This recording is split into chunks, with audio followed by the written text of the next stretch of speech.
네, 회복적 정의와 회복적 정의에 기반한 질문. 네, 이 부분을 이제 이해를 하셨다면 또 하나 우리가 많이 이야기되고 있는 게 회복적 대화 모임이라는 겁니다.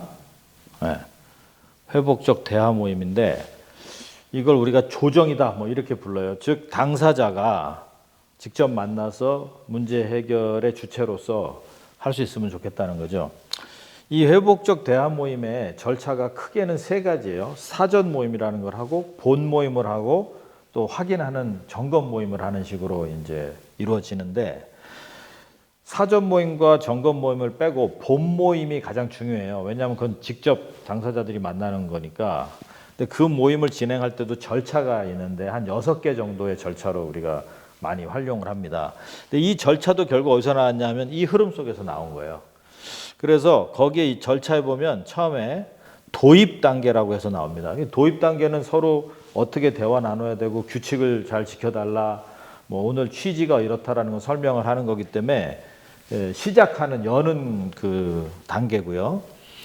두 번째가 뭘 우리가 가냐면 입장 나누기라고 하는 단계로 넘어갑니다. 근데 입장 나누기가 여기로 치면은 무슨 일이 누구에게 생겼고 그게 어떤 피해와 영향을 줬는지를 확인하는 자리가 돼요.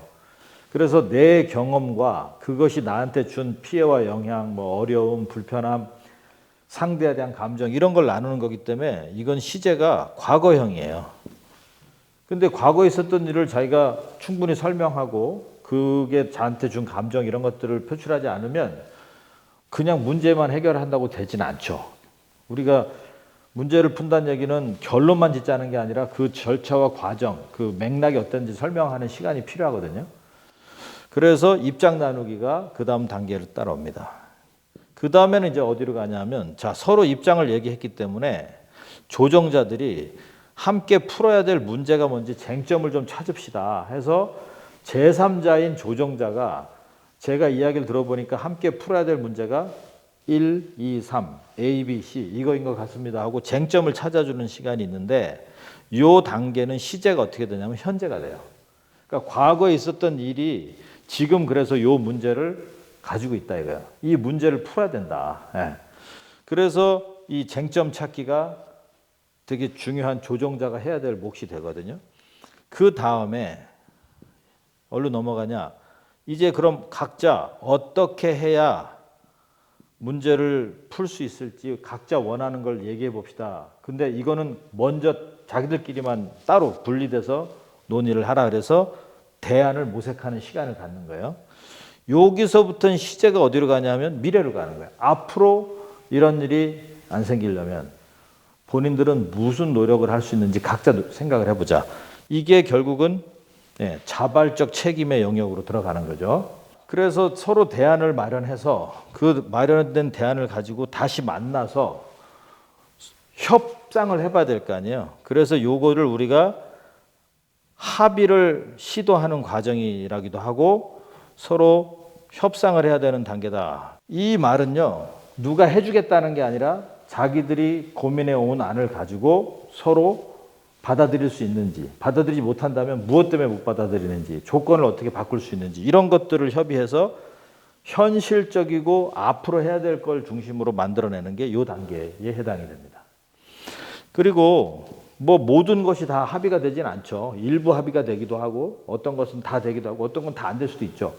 그거는 뭐 할 수 없어요. 그걸 제3자들이 어떻게 해줄 수는 없지만 최대한의 노력을 하는 거고 이게 다 어떤 형태로 정리가 되면 마무리 단계라 그래가지고 함께 만들어진 이 합의 내용을 같이 공유하고 뭐 서명하고 앞으로 어떻게 확인할 건지 그리고 오늘 모인 자리가 무엇을 배우고 느꼈는지 확인하는 이런 질문들로 마무리를 하는 거죠. 그래서 이게 조정 또 대화 모임의 6단계 과정이다 이렇게 불러요. 그러니까 우리가 어떤 사람들이 분쟁하고 싸우고 이럴 때 내가 가서 도와주겠다 한다면 가서 설득하는 게 아니고 이런 절차를 잘 운영해 주는 거거든요. 그래서 지금 그 특히 사법 쪽이나 교육계 쪽에서 조정위원들을 많이 위촉하고 있습니다.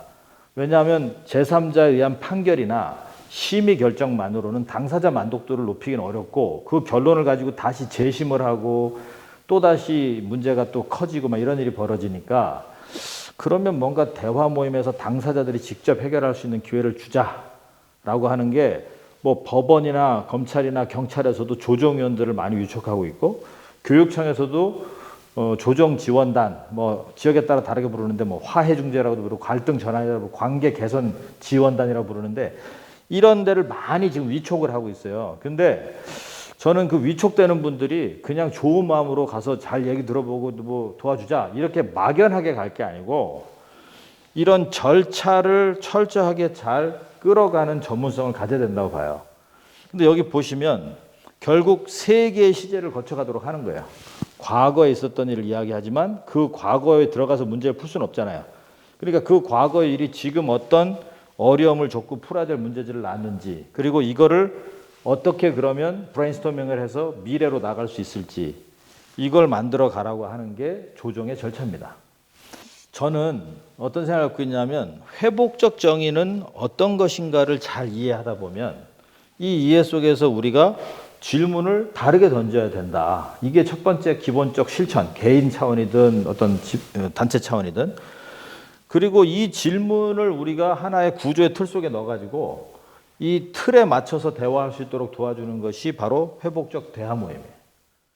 그럼 결국은 이 스킬들, 이 절차들, 뭐 질문들이 발전하려면 가장 기본적으로 회복적 정의를 잘 이해한다면 이건 자연스럽게 숙달되고 따라갈 수 있는 방향이라고 봐요. 근데 이 자체는 이해를 못하면서 막 질문을 좀 뭐 대화법으로 해보겠다거나 아니면 이런 그 절차를 저 이해와 관계없이 하는 것은 오래 가지 못할 것 같아요. 그래서 저는 현장의 교사든 또 사법에 일을 하시는 분이든 또 심지어 가정에서 아이들을 양육하는 부모든 저희가 분명히 어떤 이 잘못들을 계속해서 마주치게 될 거예요. 그랬을 때 기존에 풀었던 응보적 방식은 잘못한 사람이 그 잘못한 만큼의 양을 재서 그만큼의 고통을 가해자에게 다시 주는 방식으로 되잖아요. 그러니까 피해를 이만큼 줬으니까 너도 피해를 이만큼 입어라.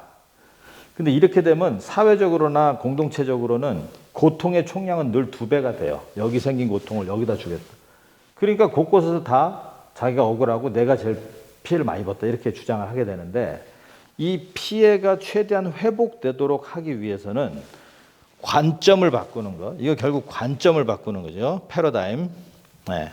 관점을 바꾸는 것과 그 관점에 기초한 질문. 특히 첫 질문을 어떻게 던질 것이냐. 그리고 이 질문에 기반한 단계, 대화의 절차. 예. 이 절차를 잘 만들어가는 이 세 가지가 자연스럽게 연결될 수 있다고 봅니다. 저는 회복적 정의를 이 패러다임으로 이해하고 실천하는 분들이 우리 사회에 늘어나려면 제가 오늘 말씀드린 요 세 가지 정도의 틀을 가장 기본으로 삼고 실천해 가실 수 있으면 누구든지 회복적 정의의 실천가가 될 수 있다고 봐요.